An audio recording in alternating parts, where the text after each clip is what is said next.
konferenciją ir kviečia merą Milašą pristatyti SV konkurencingumo problemas. Tada ir diskutuosime. Kaip gali tas SV konkurencingumo problemas įspręsti klasterizacijos sinergiją.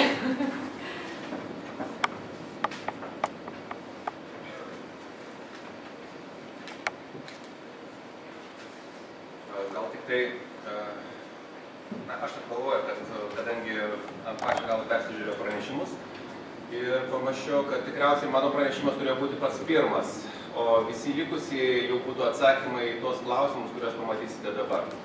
Gal skaidrių nebus labai daug, aš pabandysiu viską pristatyti daugiau mažiau žodžių. Tai realiai, sakykime, mes labai skirtingai įsivaizduojame, kas yra konkurencingumas smulkiam ir vidutiniam versle.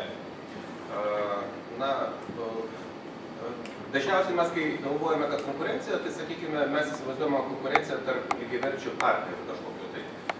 Smulkiam ir vidutiniam versle, aišku, lygiaverčių partnerių beveik nebūna. Tai kokie veiksniai iš tikrųjų lemia smulkaus ir vidutinio verslo konkurencingumą? Realiai, sakykime, tie faktoriai yra dviejų tokių krypčių, tai yra vidiniai ir išoriniai. Sakykime, išoriniai tokie kaip faktoriai, tai yra konkuravimas smulkaus verslo su stambiuoju verslu. Išoriniai faktoriai yra nepalankus įstatymai, nepalankus mokesčiai smulkiam ir vidutiniam verslui. Aišku, ką mes dar užmirštam, yra tokios neišnaudotos galimybės, tai yra informacija smulkiam ir vidutiniam verslui, kuri turėtų būti suteikiama savivaldos lygyje. Smulkusis verslas, jisai dažnai būna labai aiškiai apibrėžtas. Sakykime, kada įmonė sudaroma vieno žmogaus, tarkim, yra amatininkas, jisai registruoja įmonę, tai tokia įmonė dažniausiai nėra kažkokia tai super aukštų technologijų, net retai būna vidutinių, tai yra įmonė, kuri praktiškai net neužsiema eksportu, tai yra tenkina vidinį poreikį, dirba vidinėje rinkoje.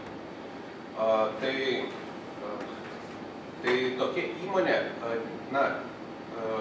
sakykime, negali atlikti tam tikrų įvairių informacinių studijų, informacijos tam tikros paieškos, tam skirti labai didžiulius finansus ir daryti didžiulę analizę. Tai yra vienas žmogus, kuris kartais surištas su paslaugos ar produkto gamyba.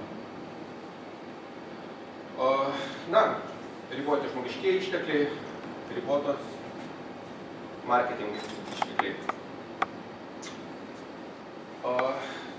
Ir jeigu labai trumpai, kodėl smulkus verslas tiesiogiai negali konkuruoti su stambiuoju verslu, sakykime, mes dažnai žiūrim, ar čia yra vidiniai faktoriai, ar čia yra išoriniai faktoriai. Iš tikrųjų, čia yra, jeigu žiūrėti kaip į stambią įmonę, tai yra išorinis faktorius, jeigu žiūrėti jau į konkrečius veiksnius, kurie tai tiesiogiai nulėmė, tai jau yra vidiniai faktoriai. Tai kaip mes matome, kad nei viena maža įmonė, ir kada šneku apie mažą įmonę, aš dažniausiai šneku apie mikro įmonės, kurios turi iki 10 darbuotojų ir smulkios įmonės, kurios turi iki 50 darbuotojų. Tai tokios įmonės dažniausiai neturi savo atskirų marketingo padalinių. Neturi strateginės plėtros skyriaus, neturi finansų valdymo. Kas liečia finansų valdymą, netgi buhalterio turėjimas, tai su finansų valdymu gali neturėti nieko bendro, nes didžioji dalis buhalterių tik yra buhalterinė apskaita ir neturi bendro supratimo, kas yra finansai. Sakykime, jie neturi tokio poreikio. Labai mažos galimybės turėti labai gerus specialistus mažoje įmonėje, kadangi geri specialistai yra surišti su didžiuliu atlyginimu ir tą savo gali leisti tik tai stambaus kapitalo įmonės. Ir aišku, mažos įmonės, kaip pavieniai vienetai savo veiklos lobuoti aukščiau, iš tikrųjų yra nepajėgius. Ne tik finansiškai, bet ir, sakykime, kompetencijos ribose. Dažnai skaitoma, kad maža įmonė tai yra žmogus, kuris kuriame viename yra tiek marketingo specialistas, tiek finansų specialistas, praktiškai verslininkas yra universalus žmogus. Bet ar universalus žmogus yra surištas su profesionalumu? Na, manyčiau, kad ne. Iš tikrųjų, negalima visko išmanyti ir visose srityse būti profesionaliu. Aš sutinku, kad yra išimtis, yra genijai, kurie turi savo ten aukštų technologijų įmonės, yra vienas žmogus įmonė ir pakankamai žinomas pasaulyje, bet tai yra daugiau išimtis nei taisyklė. Kas liečia su galimybėmis, aišku, mažos įmonės taip pat skirti galimybės ugdyti savo personalą, kad, sakykime, iš tikrųjų tobulinti visas sritis ir yra nemaži finansai. Jeigu pasižiūrėsim per pastarųjų metų struktūrinių fondų pinigus, kurie yra skirti darbuotojų ugdymui, tai praktiškai tokiuose projektuose dalyvavo daugiau mažiau jau vidutinės įmonės, kurios darbuotojų skaičius jau beveik viršė 50 darbuotojų dydį ir, sakykime, netgi tokias įmonės aš Lietuvos masteliu jau priskirčiau prie didesnių įmonių, kurios turi darbuotojų nuo 50 iki 250.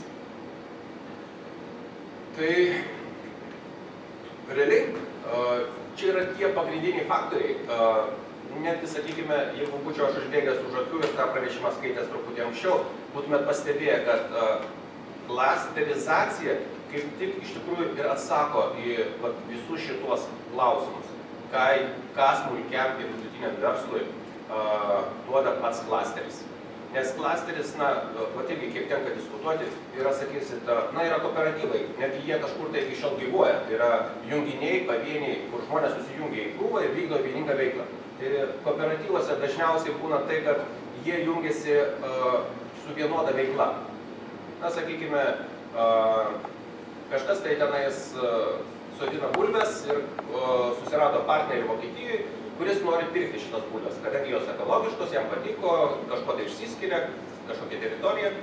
Tačiau jisai prašo, kad tų bulvių pateiktų 10 kartų daugiau. Toks žmogus vienas pateikti negali, jis aišku gali jungtis į kooperatyvą. Tai yra žmonių junginys, kuris garantuoja tai stambiai įmoniai tiekimą. Bet dažniausiai visi susijungia su ta pačia kompetencija žmonės. Jie visi moka tik sodinti bulves. Ir jie kaip klasteriai yra labai pavadinti, sudėtinga. Tai nėra vis dėlto klasterizacija. Klasterizacija yra, kada vyksta tarpusavyje tam tikrų žinių pasidalinimas.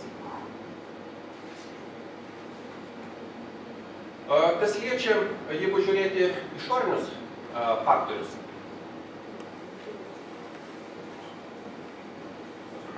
Išorinius faktorius. Tai įstatymai iš tikrųjų smulkiam ir vidutiniam verslui yra nepalankus. Ir čia, sakykime, viena iš priežasčių, kodėl dažnai gali irgi įmonės smulkios nesijungti į klasterius, dėl to, kad jos ne visada dirba įstatymo rėmuose. Kaip pavyzdys būtų tai, kad vykdyti tam tikrą veiklą, pradėti vykdyti, kad užtikrinti tam tikrų įstatymų laikymasi reikalingos fantastinės investicijos. Smulkusis verslas turi dvi galimybės. Arba vykdyti veiklą nelegaliai, arba iš vis tos veiklos nevykdyti. Tai šitoj vietoje, jeigu tokia yra įmonė, kuri ne visiškai legaliai dirbanti, aišku, jie į klasterį vėl gali nesijungti, kadangi išryškės ta jos tam tikra veikla. Ir, sakykime, pradės domėtis jos jau, sakykime, valdiškos institucijos. Tai, sakykime, gali būti viena iš problematikos, kodėl smulkusis verslas nesijungia į klasterius. Kitas niuansas yra, aišku, ir dėl mokestinės sistemos. Lietuvoje irgi, sakykime, mokestinė sistema praktiškai įsteigus rimtesnį įmonę. Jeigu, sakykime, tai jau yra individuali įmonė, kad tai yra arba UAB įmonė, kada dirba keli darbuotojai. Pačioj pradžioj veiklos dažniausiai mažoji įmonė pirmus metus, gal pirmus 3 metus gali iš vis pajamų nebūti. Arba jos būti tiek menkos, kad įmonė pati iš savęs išsilaikyti negalėtų. Lietuvos įstatymai nepalengvina smulkių įmonių atsiradimą. Ir šitoj vietoj pati įmonė, neturėdama pajamų, turėtų mokėti atlyginimą, tarkim, uždarosios akcinės bendrovės atveju turėtų mokėti tiek direktoriui, tiek kažkokiam tai darbuotojui, tiek buhalteriui priverstinai. Ir aišku, neturėdama tų pinigų, smulki įmonė dažniausiai tariasi, dirba susitarimo principu ir